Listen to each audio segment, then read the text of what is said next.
But first, we need to quickly clear something up. I'm going to talk about two types of motivation. One type, which is I like to call fast burn motivation, and second type, slow burn motivation. I want you to imagine this. Fast burn motivation is like this. It's like burning paper. Burns bright, very flamey, takes a big volume, but fizzles out pretty quickly. And there's slow burn motivation, like the coals. You get this deep glow in it, but you often don't see big fire around it. So let's talk about this. Fast burn motivation. It's powerful, like a surge. It's that feeling. It makes you want to act in the moment, a sensation. But it's fleeting. It disappears as fast as it arrives. Slow burn motivation. It's resonant, like a rumble deep inside you. It's conscious, a reason. It's your why. Anything to do with a deep reason why is really powerful. And that's what we kind of attribute to this slow burn motivation. It's not surge-like. It doesn't fade. It's like this background rumble. The problem is, it is that background rumble, right? It often is not, it's there and constant, but it's not screaming at you. So how to use them? Fast burn. It's useful to instigate, a good catalyst, but generally a bit of a troublemaker because it convinces you that you really want to do something, but it's only in the moment. Slow burn, it's the one you want to focus on. It's hidden, it's quiet. It takes mental effort and energy to cultivate it. Just like real coals, you actually have to take quite a lot of care and attention to get them lit. I've been there hundreds of times, struggling to light coals. Focus on the slow burn. Slow burn is the key. Like the coals, it takes effort to light. Use fast burn when available. Sometimes you can actually use fast burn to throw into the slow burn to flame it up. Back to the problem. So we're at this edge, right? And you're already questioning things. We need something to push us over the edge. From a distance, many reasons get you motivated to move closer. Imagine you've got a couple of reasons here. I'll make more money. And this is what you think it needs for you to take action. So you think these couple of reasons are enough. But what happens when you get closer to the edge? Everything changes. The amount of this, kind of desire to move you need to actually move shifts upwards here, and what I call the action threshold. But these are what the reasons that you came up with originally. And so this is essentially what happens. So let's just picture him. I'm feeling energized. I'm excited. Fast burn motivation. You start realizing you don't want to do this. Your brain is kicking in and it's trying to save you from doing something silly or what it feels is dangerous, even though you need to get to the other side. And those reasons are no longer enough. There's just not enough power. It's kind of like a car battery here. And we fall for the same trap time and time again. We get motivated away from the edge, and we get to the edge, we can't do it. There's just not enough power. So I don't know if you've ever heard this before, like trying to start a car engine.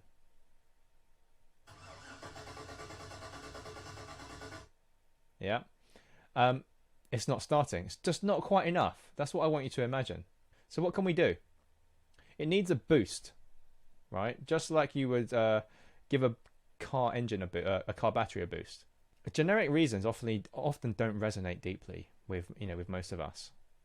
They're often what you should want to do, what others tell you to want, but these don't grip you at that core level. It's a personal example. This is a funny one. My professional qualification. I was told I should do it and it would be good for me in some way. I really, really tried to convince myself, but I really struggled. But because there was no core motivation inside me. I just didn't want to do it. It felt like pulling teeth out.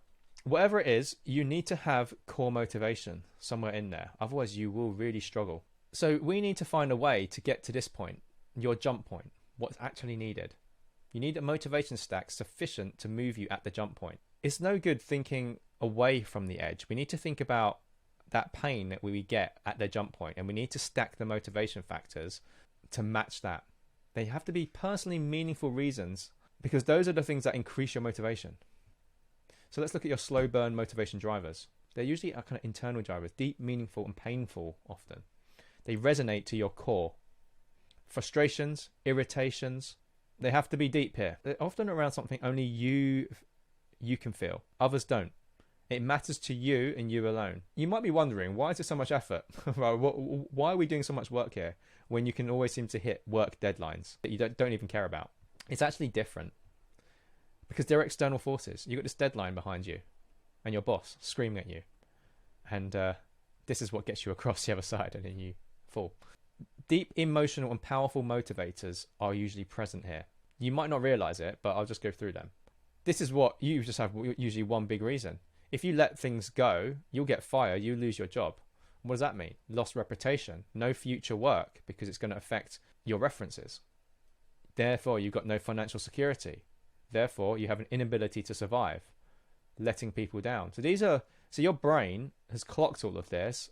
And again, threat to survival. So these are actually all slow burn motivators keeping you going.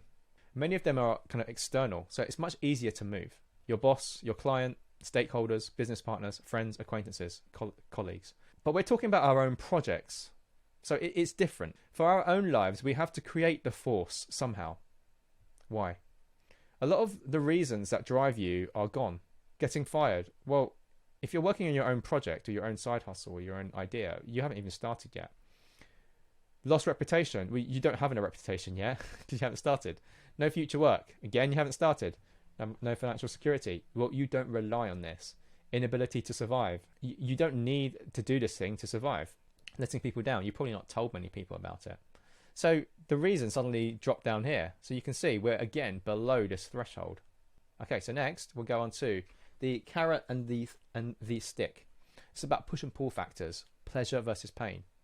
Which should you choose? Bottom line, use whatever works for you. When do they work?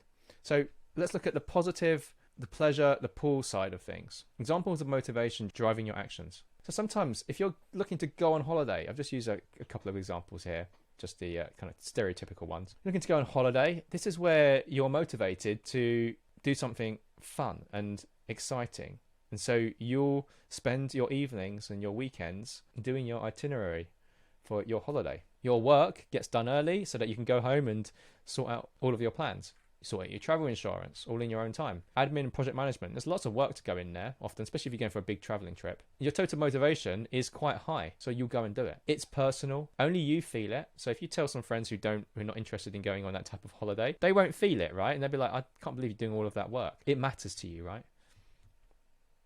Attributes. It's a very well-defined goal. There's a lot of clarity in what you're doing. There's usually a firm deadline. There's usually a date, 1st of March. Immediate personal cost. If you don't do it and you've booked your holiday and you've sorted out everything to make it work and you've paid for stuff, if you don't finish the organization, you can't go. So there's a feeling of there's this loss aversion. Now, in an ideal world, it would be great if we could just use this positive fuel. But a lot of long-term goals, they don't have these attributes.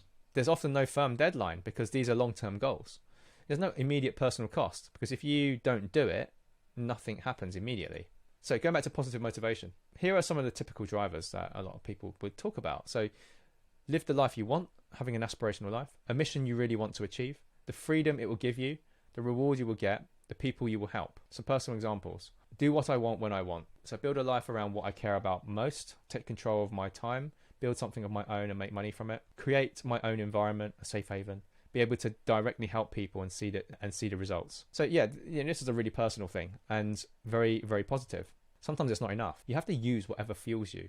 The reality is that sometimes this is too much. It's much harder than you thought. Having that is not enough. This is when sometimes we need these push factors or negative. Some examples. It might be stresses from work, arguments in relationships, just overwhelming amount of stuff to do. And you want to get away from it. There's a need to get away. It's painful. Emotions, how you feel, that should be, not feel, how you feel. Physical. Sometimes it's symptomatic. Now, I used to suffer a lot with stress. I used to get these things called ice pick headaches. And it disappeared after I left my job. Now, I'll come on to that later. Now, push motivation, getting away. You want to be free of the pain you are in some way. Yeah, I needed to be out of my situation. It was not for me. For other people, it's fine, but not for me. The burden being lifted. The feeling of no longer having to deal with your current situation. I hear that a lot. The people and environment you will have escaped. So if you're in a particularly toxic environment, you want to get out of it. And no longer feeling trapped. How would that make you feel? And then you can start to look at the push versus pull. I remember this gut-wrenching feeling every Sunday, feeling really anxious and stressed about Monday morning. Just made my stomach turn. I'd be so sensitive to stress. I talked about the ice pick headaches. Dreamed of a life without this. Oh, it'd be so nice if I didn't have to deal with that. You got to do whatever it takes. Now, emotional resonance. We are driven by the emotions we experience. you really have to observe yourself. You need to see what drives you. I can't answer this for you because, I've seen this with people I've worked with. It's so different for every particular person. One thing drives someone really strongly, and then the same driver has no impact on someone else. You must look into your past and see what has moved you. That's a good sign and something you can use to drive you going forward. We have a lot of friction to overcome at the jump point, so you will need it.